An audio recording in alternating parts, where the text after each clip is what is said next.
नमस्कार दोस्तों, आप सभी का बहुत बहुत स्वागत है आपके अपने YouTube channel Banaras education point पर। तो आप MPPSC मुख्य परीक्षा नोट 2021-22 के हिसाब से लोक प्रशासन एवं प्रबंधन के नोट्स ले सकते हैं, जो कि नई यूनिट ऐड की गई है। यह पेपर 2 पार्ट ए यूनिट 5 का विषय है और 150 रुपये में मात्र आपको नोट्स प्राप्त हो जाएंगे, जो कि टॉपर्स के निर्देशन में तैयार किए गए हैं। और प्रश्नोत्तर शैली विस्तृत नोट्स है। और या तो डिस्क्रिप्शन बॉक्स में जाकर इंस्टामोजो की लिंक या जो हमारा संपर्क सूत्र दिया हुआ है, वहाँ से आप हमारे लोक प्रशासन के साथ साथ आप मध्य प्रदेश की प्रमुख रियासतें जिनमें बच्चे अक्सर कंफ्यूज होते हैं, तो हमारे व्यवस्थित एवं एक्यूरेट दिया हुआ है। तो आप मध्य प्रदेश की रियासतों के नोट्स भी ले सकते हैं एवं समाजशास्त्र के नोट्स भी परचेस कर सकते हैं। पेपर 2 पार्ट बी यूनिट 4 का पार्ट जो है वह ऐसे आप हमारे समाजशास्त्र के हस्तलिखित नोट्स भी परचेस कर सकते हैं। और साथ ही साथ आप हमारी विज्ञान एवं तकनीक की PDF भी प्राप्त कर सकते हैं एवं 1000 रुपये से अधिक के नोट्स लेने पर आप हमारे हार्ड कॉपी में नोट्स भी प्राप्त कर सकते हैं। और पेपर 3 यूनिट 7 का जो पार्ट है 150 रुपये में विज्ञान एवं तकनीक नोट्स भी प्राप्त कर सकते हैं। आज के इस वीडियो में हम आपके लिए सूचना एवं संचार प्रौद्योगिकी वस्तुनिष्ठ प्रश्नों का जो महासागर है इकाई 9 का रिव्यू करेंगे। मध्य प्रदेश लोक सेवा आयोग प्रारंभिक परीक्षा विशेष और कुछ मुख्य परीक्षा के लिए भी आपको इसमें अच्छा कंटेंट मिल जाएगा। तो सूचना एवं संचार प्रौद्योगिकी का यह प्रथम संस्करण है और इसके जो लेखक है संजय दांगी एवं बाबूलाल दांगी जी की यह पुस्तक है। इसकी जो प्राइस है फिक्स प्राइस 80 रुपये है। और इसमें आपको क्या क्या मिलेगा वह हम आपको बताएंगे। विद्यार्थियों को श्रेष्ठ कंटेंट उपलब्ध कराना ही इनका प्रमुख उद्देश्य है। विगत वर्षों की परीक्षा में पूछे गए प्रश्नों का भी संकलन आपको यहाँ पर मिल जाएगा। इकाई 9 और वस्तुनिष्ठ प्रश्नों का महासागर है पुस्तक कबीर पब्लिकेशन के द्वारा पब्लिश की गई है। इसमें आपको इलेक्ट्रॉनिकी सूचना एवं संचार प्रौद्योगिकी, रोबोटिक्स, कृत्रिम बुद्धिमत्ता, artificial intelligence, cyber security, e governance, internet, social networking sites, e-commerce, अन्य महत्वपूर्ण प्रश्न, इसके साथ साथ कंप्यूटर से संबंधित महत्वपूर्ण शब्दावली, महत्वपूर्ण बिंदु आदि सभी प्राप्त होंगे। तो हम आपको बता दें यहाँ पर जो प्रारंभ किया गया है इलेक्ट्रॉनिकी से, यहाँ पर इसका इतिहास भी बताया गया है। तो इसको चार्ट के रूप में बताया गया है। थॉमस अल्वा एडिसन 1883 में निर्वात में इलेक्ट्रॉन धातु के एक चालक से दूसरे चालक में प्रवाहित हो सकते हैं डायोड और ट्रायोड का निर्माण किया गया था। तो थॉमस एल्वा एडिसन के द्वारा 1883 में निर्वात में इलेक्ट्रॉन धातु के एक चालक से दूसरे चालक में प्रभावित हो सकते टायोड और डायोड का निर्माण किया गया था। अब दूसरा जो प्रश्न बनता है वह है निकोलाई टेस्ला, जिन्होंने 1893 में रेडियो संचार का प्रदर्शन किया था। 1893 में रेडियो संचार का प्रदर्शन किया गया था। इतिहास इलेक्ट्रॉनिकी के इतिहास से संबंधित महत्वपूर्ण प्रश्न है, तो आप ये नोट भी कर सकते हैं, नहीं तो यह वीडियो भी आप ध्यान में रखेंगे तो आप पे बनता रहेगा कि जो इतिहास है इसमें जो निकोलाई टेस्ला है इन्होंने 1893 में रेडियो संचार का प्रदर्शन किया था। अब जॉन एम्ब्रोस फ्लेमिंग जो है इनने 1904 में प्रथम डायोड का निर्माण रेडियो ट्यूब के द्वारा किया गया था। इसके बाद जो रॉबर्ट वॉन लीवेन और ली डी फॉरेस्ट 1906 में डायोड का निर्माण किया था इलेक्ट्रॉनिकी के विकास के हिसाब से। और मर्शियन हाफ जो कि 1968 में माइक्रो प्रोसेसर का विकास किया गया था। तो माइक्रो प्रोसेसर का जो है विकास है वह 1968 में किया गया था। और रॉबर्ट वॉन लीवेन और ली डी फॉरेस्ट ने 1906 में डायोड का निर्माण किया था इलेक्ट्रॉनिकी विकास के लिए। प्रमुख संस्थान यदि देखी जाए, ये भी प्रश्न आपके लिए इम्पोर्टेंट है और इसकी पूछे जाने की प्रारंभिक परीक्षा में सभी परीक्षाओं में 100% संभावना है। तो जो प्रमुख संस्थान है इलेक्ट्रॉनिकी से संबंधित, इलेक्ट्रॉनिक सामग्री प्रौद्योगिकी केंद्र सीमेट वगैरह। और इसके केंद्र जो है, पहला केंद्र तो है पुणे, दूसरा है हैदराबाद और तीसरा है त्रिशूल।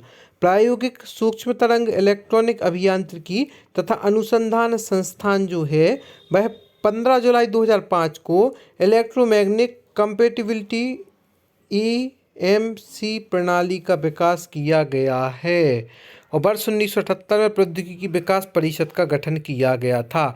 तो यदि पूछा जाए प्रौद्योगिकी विकास परिषद का गठन कब किया गया था, तो 1978 में प्रौद्योगिकी विकास परिषद का गठन किया गया था। अब यहाँ पर जैसे प्रश्न पूछे जा रहे हैं, बैंकिंग परिचालन को सुदृढ़ बनाने के लिए रोबोटिक सॉफ्टवेयर को लागू करने वाला प्रथम भारतीय बैंक कौन सा है। इसके ऑप्शन है ICICI बैंक, दूसरा भारतीय स्टेट बैंक, तीसरा HDFC बैंक और चौथा है बैंक ऑफ बड़ौदा। तो इसका राइट आंसर है दोस्तों आ। जो बैंकिंग परिचालन को सुदृढ़ बनाने के लिए रोबोटिक सॉफ्टवेयर को लागू करने वाला प्रथम भारतीय बैंक ICICI बैंक है। इसको आपको ध्यान रखना है। विश्व की पहली रोबोट कर्मचारी युक्त होटल की शुरुआत किस देश में हुई है, यह प्रश्न पूछे जा सकते हैं। तो इसका राइट आंसर है दोस्तों इसका राइट आंसर जापान है। विश्व की पहली रोबोट कर्मचारी युक्त होटल की शुरुआत जो है वह जापान देश से हुई है। किस देश में विश्व में पहली बार सफलतापूर्वक आंखों का रोबोटिक ऑपरेशन संपन्न हुआ है? इसके ऑप्शन है जापान, ब्रिटेन, यूएसए और ऑस्ट्रेलिया। तो इसका राइट आंसर है दोस्तों ब्रिटेन। ब्रिटेन में विश्व में पहली बार सफलतापूर्वक आंखों का रोबोटिक ऑपरेशन संपन्न हुआ है। और यहाँ पर हम आपको जानकारी दे दें कि आप हमें फेसबुक, यूट्यूब, इंस्टाग्राम, टेलीग्राम आदि के माध्यम से भी ज्वाइन कर सकती हैं। डिस्क्रिप्शन बॉक्स में जाकर इंस्टा मौजूद के लिंक के माध्यम से आप हमारे हस्ते में लेकर नोट्स परचेस कर सकती हैं। पहला भारतीय औद्योगिक रोबोट कौन सा है? दक्ष, लक्ष्मी, ब्रावो, इनमें से कोई नहीं। तो इसका राइट आंसर है ब्रावो। पहला भारतीय औद्योगिक रोबोट जो कि रोबोट कौन सा है? तो ब्रावो पहला भारतीय औद्योगिक रोबोट है। भारत के प्रथम औद्योगिक रोबोट ब्रावो का डिजाइन एवं निर्माण कार्य किस भारतीय कंपनी द्वारा किया गया है? तो TAL manufacturing solution, Ashok Leyland, Bajaj auto, D इनमें से कोई नहीं। तो इसका राइट आंसर है दोस्तों 41वां का जो राइट आंसर है बजाज ऑटो, जिन्होंने भारत के प्रथम औद्योगिक रोबोट ब्रावो का डिजाइन का निर्माण कार्य किया है। स्वार्म रोबोट क्या है? ऐसे रोबोट जो एक स्थान पर स्थित होते हैं। दूसरा, कई रोबोट जो परस्पर तालमेल से कार्य करते हैं। सी, उपरोक्त दोनों, और डी इनमें से कोई नहीं। तो इसका राइट आंसर है दोस्तों आज इसका राइट आंसर है 43वें का राइट आंसर है वाह जो इसका कोई रोबोट जो परस्पर तालमेल से कार्य करते हैं उन्हें स्वार्म रोबोट कहते हैं। और 42वें का जो हमारा राइट आंसर है वह बजाज ऑटो नहीं है, वह है TL मैन्युफैक्चरिंग सॉल्यूशन। भारत के प्रथम औद्योगिक रोबोट ब्रावो का डिजाइन एवं निर्माण कार्य जो है TL मैन्युफैक्चरिंग सॉल्यूशन के द्वारा किया गया है। निम्नलिखित में से कौन सा सैन्य रोबोट है? ए असीमो, बी सोफिया, सी बिग डॉग और डी व्योममित्र। तो इसका राइट आंसर है दोस्तों 44वां है बिग डॉग जो है वह सैन्य रोबोट है। और बाकी जो तीनों दिए गए हैं वह भी रोबोट है, लेकिन वह सैन्य रोबोट नहीं है। न्यूमेटिक किससे संबंधित है? ई सेंसर, बी ऊर्जा स्रोत, सी प्रवर्तक और डी प्रचालक। तो इसका राइट आंसर है दोस्तों ऊर्जा स्रोत। न्यूमेटिक जो होता है वह ऊर्जा स्रोत से संबंधित होता है। तो यह सभी आपको याद रखना है, क्योंकि यदि आपसे पूछे जाते हैं और आप नहीं बनते हैं तो आपके लिए असफलता का कारण बन सकती है, इसलिए आपको सभी याद रखना है। कृत्रिम बुद्धिमत्ता का पिता किसे माना जाता है? तो ऐसे ही प्रमुख वस्तुनिष्ठ आपको इस पुस्तक में देखने को मिलेंगे, लेकिन यदि इसमें देखा जाए अगर इसके साथ थोड़ा सा एक प्रकार से यह लोग डिस्क्रिप्शन और देते तो और अच्छा रहता, लेकिन फिर भी यह पुस्तक बेस्ट है आपके लिए पढ़ने के लिए। कृत्रिम बुद्धिमत्ता का पिता किसे माना जाता है? जॉन मैकार्थी, बी ट्यूरिंग, सी लेडरबर्ग, डी डॉक्टर ब्रेजल। तो इसका राइट आंसर है ए जॉन मैकार्थी जो हैं जॉन मैकार्थी को कृत्रिम बुद्धिमत्ता का पिता माना जाता है। कृत्रिम बुद्धिमत्ता AI प्रदर्शन को मापने की तकनीकी में सहयोगी है। एल्गोरिथम, बी बूलियन बीजगणित, सी ट्यूरिंग टेस्ट, डी इनमें से कोई नहीं। तो इसका राइट आंसर है ट्यूरिंग टेस्ट जो है कृत्रिम बुद्धिमत्ता प्रदर्शन को मापने का तकनीकी सहयोग है। और इसके बाद आर्टिफिशियल इंटेलिजेंस AI में BTech शुरू करने वाला देश का पहला संस्थान कौन सा है? तो देश का पहला संस्थान के यहाँ पर ऑप्शन दिए गए हैं IIT Bombay, IIT Hyderabad, IIT Kanpur, इनमें से कोई नहीं। तो इसका राइट आंसर भी IIT हैदराबाद जो है वह आर्टिफिशियल इंटेलिजेंस AI में BTech शुरू करने वाला देश का पहला संस्थान बन चुका है। विश्व की पहली AI आधारित यूनिवर्सिटी कहाँ स्थापित की गई है? नई दिल्ली, दुबई, न्यूयॉर्क, पेरिस।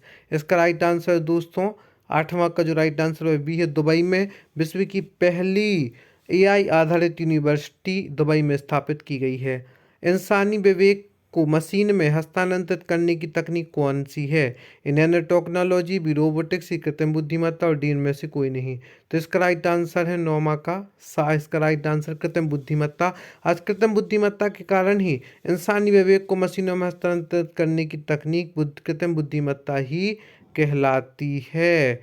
इसके बाद के भी कई महत्वपूर्ण प्रश्न हैं, वह भी हम देखेंगे, लेकिन अब हमारे पास समय थोड़ा सा कम, इसलिए हम आपको कुछ प्रमुख चीज़ें बता देते हैं। सी भाषा में लिखा जाने वाला ऑपरेटिंग सिस्टम यूनिक्स है, UNIX यूनिक्स। और DTP का पूर्ण रूप कंप्यूटर के क्षेत्र में डेस्क ऑफ पब्लिशिंग है। फर्मवेयर किसका मिश्रण है? तो सॉफ्टवेयर और हार्डवेयर का मिश्रण फर्मवेयर कहलाता है। आंकड़ों को तार्किक अनुक्रम में व्यवस्थित करने की प्रक्रिया सर्टिंग एल्गोरिथम कहलाती है। किसी निश्चित पते पर किसी यूजर द्वारा बार बार एक ही ईमेल संदेश भेजना ईमेल स्मैपिंग कहलाती है। किसी बिजली बंद हो जाने पर मेमोरी के डाटा का या कंटेंट्स नष्ट नहीं होता। रैम के कारण यह काम होता है कि वह कंटेंट नष्ट नहीं होता है। इसके बाद का भी आप सूचना एवं संचार प्रौद्योगिकी वस्तुनिष्ठ प्रश्नों का महासागर के अतिरिक्त इनकी अन्य पुस्तकें भी हैं जिन्हें आप परचेस कर सकते हैं। और पुस्तक ना मिलने पर आप इन नंबरों पर संपर्क भी कर सकते हैं। तो आपके लिए सुनहरा अवसर है, आप इस पुस्तक को प्राप्त कर सकते हैं। साथ ही साथ आप हमारे हस्तलेखन नोट्स भी ले सकते हैं जो कि टॉपर्स के निर्देशन में तैयार किए गए हैं। तो आज ही आप हमारे नोट्स परचेस करें और जहाँ भी आपको हमारी व्यवस्थित मार्गदर्शन की आवश्यकता होगी वहाँ हमारा चैनल हमेशा आपके साथ है। आप सभी को बहुत बहुत धन्यवाद दोस्तों हमारे इस वीडियो को देखने के लिए। हम आशा करते हैं आगे आप हमारे साथ जुड़ी रहेंगे। एम्प्लॉयमेंट परीक्षा, मुख्य परीक्षा आदि सभी सब्जेक्ट के नोट्स आप प्राप्त कर सकते हैं।